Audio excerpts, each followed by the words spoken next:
मैं बताया थे कि नहीं? ठीक, समझ आ रहा है? तो देखो इस पी एक्स बराबर ऐसे लिख सकते हैं ना, A X square plus B X plus C लिख सकते हैं।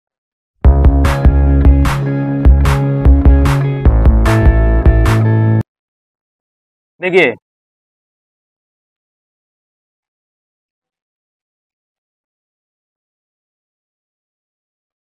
बहुपदों के पदों के गुणांकों तथा शून्यकों में संबंध, शून्यकों में संबंध। समझ आ रहा है? यही हम लोग पढ़ने वाले है ना, बहुपदों के पदों के गुणांकों तथा शून्यकों में संबंध। ठीक है, चलिए देखते हैं क्या संबंध होता है। जैसे मान लीजिए कि रैखिक पद है, रैखिक बहुपद है।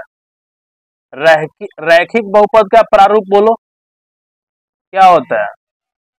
ए एक्स प्लस, प्रारूप क्या होता है? पी एक्स बराबर A X plus B A not equal to zero, A not equal to zero, ये प्रारूप होता है किस बहुपद का? रैखिक बहुपद का। लीनियर पॉलिनोमियल का ये प्रारूप होता है, इसी रूप में होता है। ठीक है, इसी रूप में होता है। तो यहाँ पर यदि हम x का मान निकालें, यदि पी एक्स बराबर जीरो कर दिया जाए, है ना, पी एक्स बराबर जीरो कर दिया जाए, तो ए एक्स प्लस बी बराबर क्या मिलेगा? जीरो। और यहाँ से ए एक्स बराबर क्या मिलेगा? माइनस बी, और एक्स बराबर क्या मिलेगा? माइनस बी बटा ए, माइनस बी बटा ए। तो यहाँ पर हम क्या देख रहे हैं कि रैखिक बहुपद का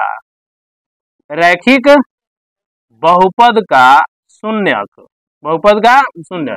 जी बताइए कि रैखिक बहुपद में शून्यकों की संख्या कितनी होगी? एक।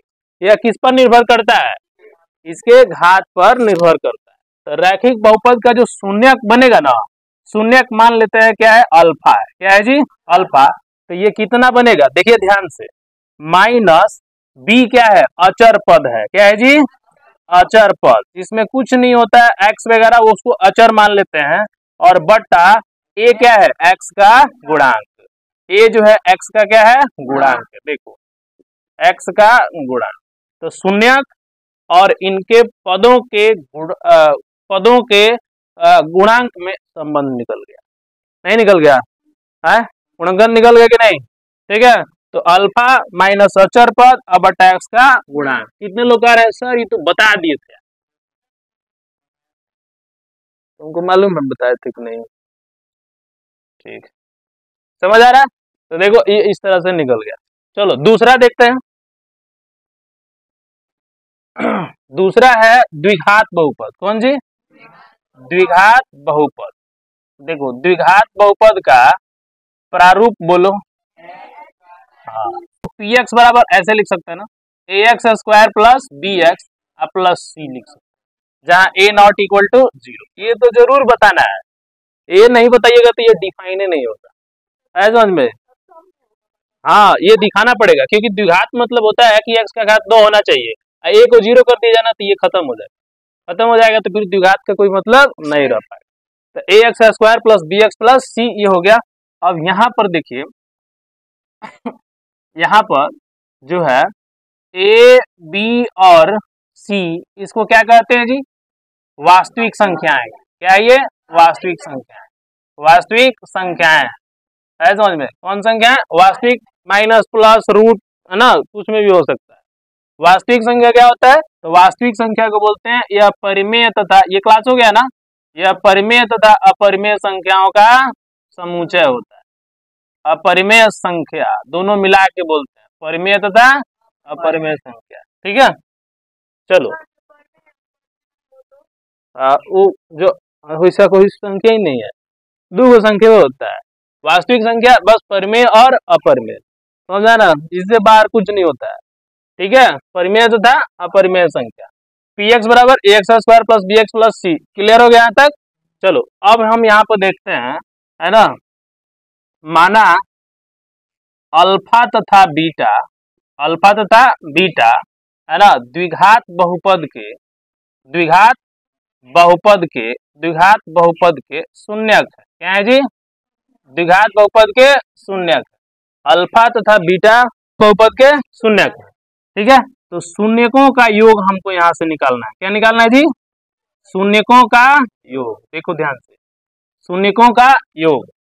ठीक है, तो शून्यकों का योग कहने का मतलब हुआ अल्फा प्लस बीटा। ठीक है, तो शून्यकों का योग के लिए क्या लिखेंगे? तो इसके लिए लिखते हैं माइनस एक्स का गुणांक। क्या लिखते हैं जी? एक्स का गुणांक बट्टा एक्स स्क्वायर का गुणांक, एक्स स्क्वायर का गुणांक। इसलिए अल्फा प्लस बीटा बराबर माइनस एक्स का गुणांक बोलो बी, एक्स का गुणांक बी। देखो एक्स में किससे गुणा हुआ है? बी से। एक्स स्क्वायर का गुणांक बोलो ए, तो कितना आ गया? माइनस बी बटा ए। इसी तरह से शून्यकों का गुणनफल भी निकालेंगे। शून्यकों का गुणनफल बोलो, क्या लिखना चाहिए हमको? देखिए, शून्यकों का गुणनफल के लिए क्या लिखेंगे? अचर पद। क्या लिखेंगे? अचर पद बट्टा एक्स का एक्स स्क्वायर का गुणांक, यानी अल्फा इंटू बीटा का वैल्यू मिलेगा सी बटा ए। कितना मिलेगा? सी बटा ए। तो देखो दो चीज हमको यहाँ से देखने को मिला, शून्यकों का योग और शून्यकों का गुणनफल। शून्यकों का योग के लिए माइनस बी बटा ए और शून्यकों का गुणनफल के लिए सी बटा ए। सी बटा ए, कोई दिक्कत यहाँ तक? तो ये किसके लिए हो गया? द्विघात बहुपद के लिए होगा। अब यही चीज त्रिघात बहुपद के लिए देखते हैं। किसके लिए? त्रिघात बहुपद। त्रिघात बहुपद का प्रारूप बोलिए। A X cube plus B X square plus C X plus D, जहाँ ए नॉट इक्वल टू 0। अब देखो यहाँ हम क्या देखते हैं, यहाँ हम तीन चीजें निकालेंगे। एक पहला जो चीज निकालेंगे ना वो होगा शून्यकों का, पहले लिख लेते हैं ना, माना। चलिए बताइए इसमें शून्यकों की संख्या कितनी होगी? शून्यकों की संख्या 3। शून्यकों की संख्या कितनी बनेगी? 3 बनेगी। क्यों बनेगी? क्योंकि इसका अधिकतम घात कितना है? 3 है। तो माना अल्फा, बीटा तथा गामा है ना, दिए त्रिघात बहुपद के क्या है? शून्यक। त्रिघात बहुपद के शून्यक है ना, क्यूबिक पॉलिनोमियल अंग्रेजी में कहते हैं इसको, त्रिघात बहुपद के शून्य। ठीक है, शून्यक। चलिए अब हम यहाँ पे समझते हैं, इसमें 3 कंडीशन निकालेंगे। 3 कंडीशन ये निकालेंगे कि एक निकालेंगे शून्यकों का योग, एक निकालेंगे शून्यकों का एकांतर गुणनफल। क्या निकालेंगे? एकांतर माने एक बार अल्फा बीटा के साथ, एक बार बीटा गामा के साथ, एक बार गामा अल्फा के साथ, एक बार निकालते हैं तीनों का गुणनफल। 3 कंडीशन निकालेंगे। तो पहला कंडीशन क्या है? शून्यकों का योग। शून्यकों का योग, तो शून्यकों के योग में क्या लिखेंगे? ध्यान दीजिए, शून्यकों के योग में लिखेंगे माइनस एक्स स्क्वायर का गुणांक डिवाइडेड बाई एक्स क्यू का गुणांक। एक्स क्यू का गुणांक यानी कहने का मतलब alpha plus beta plus gamma is equal to minus B by A. दूसरा, शून्यकों का एकांतर गुणनफल। शून्यकों का एकांतर गुणनफल, तो एकांतर गुणनफल में हम चलेंगे है ना, तो हमको मिलेगा, क्या मिलेगा? देखिएगा, सीधे लिखेंगे x का गुणांक। क्या लिखेंगे? x का गुणांक डिवाइडेड बाई एक्स क्यू का गुणांक। एक्स क्यू का गुणांक, इसमें कोई माइनस वाइनस नहीं रहता है। ठीक है, सीधे इसको लिखेंगे alpha into beta, beta into gamma plus gamma into alpha is equal to C बटा ए। सी बटा ए। सी पार्ट क्या है? शून्यकों का गुणनफल। शून्यकों का गुणनफल, और शून्यकों का गुणनफल जो लिखेंगे और इसमें माइनस आ जाएगा, माइनस अचर पद। क्या आ जाएगा? अचर पद डिवाइडेड बाई, बोलो, एक्स क्यू का गुणांक। एक्स क्यू का गुणांक यानी कहने का मतलब alpha into beta into gamma is equal to minus D बटा ए। तो हमने सीखा किस तरह से द्विघात बहुपद के है ना पदों के गुणांकों और उसके शून्यकों में संबंध स्थापित करते हैं। समझ आ गया? शून्यकों में संबंध स्थापित करते हैं। ठीक है, अब यहाँ से हमने रैखिक बहुपद के लिए है ना शून्य कैसे निकालेंगे। ठीक है, द्विघात बहुपद के लिए शून्यकों का योग, शून्यकों का गुणनफल। त्रिघात बहुपद के लिए शून्यकों का योग, शून्यकों का एकांतर गुणनफल, और तीसरा शून्यकों का गुणनफल। इसके लिए हम फॉर्मूला कैसे निकालेंगे और प्लस इस पर क्वेश्चन आएगा तो हम कैसे करेंगे।